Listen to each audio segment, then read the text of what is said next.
আমাদের হিন্দু ঘরের একটা মেয়ে ভিডিও বানায় আর তার কমেন্ট বক্সে মুসলমান ছেলে এসে কমেন্ট করছে যে মুসলিম ধর্ম গ্রহণ করে নাও।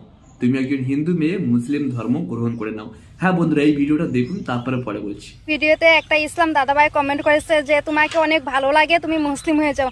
তো আমি ওই দাদাভাইটাকে বলতে যে আমি কেন মুসলিম হবো? আমি একটা সনাতন ধর্মের মেয়ে, আমি একটা সনাতন ধর্মের মেয়ে, তো আমি কেন মুসলিম হতে যাবো? আমাদের ধর্মে কি কোনো কিছু কমতি আছে? আমাদের সনাতন ধর্মের মেয়েরা দেবী রূপে দেখে সবাই আমাদেরকে ভগবান, আমাদেরকে দেবী রূপে পূজা করে। আমরা যখন ছোট ছিলাম তখন আমাদেরকেই পুজো করতো। মানে এত সম্মান কি বেলেগ ধর্মে আমরা পাবো?